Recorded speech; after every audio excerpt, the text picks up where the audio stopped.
जय भीम जय खानदेश। तो मना mini blog में तुमना बड़ा स्वागत है। तो आज ब्लॉग की शुरुआत अशी थी कि आज आम लेना माल बनाववानं होतं भजिया कोथिंबीरना। का बा की आम्ही कांदा खातच नाही तर आम्ही कोथिंबीरना भजिया बनायसन खातस। आज मी ही रेसिपी तुमले शेअर करावे।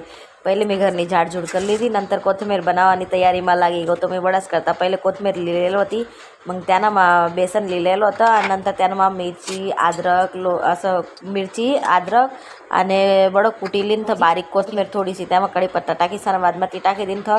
त्यानं हळद मीठ मिरची पावडर धनिया पावडर गरम मसाला असं बडं टाकी लेवाना। जसं तुमले आवडस होई जास्ती मसालावाला आवडस होई तर जास्ती मसाला टाकाना। मसाला टाकी लिन था, नंतर बादમાં त्याला वठ्ठ पाणी लिहिल्यानं आणि मग आखो एक बाद त्यानं मला थोडासा निंबू निपईसन टाकी द्यायचा। म्हणजे जेव्हा तुम्ही तैशात ना तेव्हा ती तेल जास्ती सोकाव नाही आणि निंबू टाकशात ना म्हणजे त्यानं थोडंसं खटास येईल ना, तो स्वाद बी चांगला लागे। ज्या चटपट खात असं त्यासले नक्की आवडी।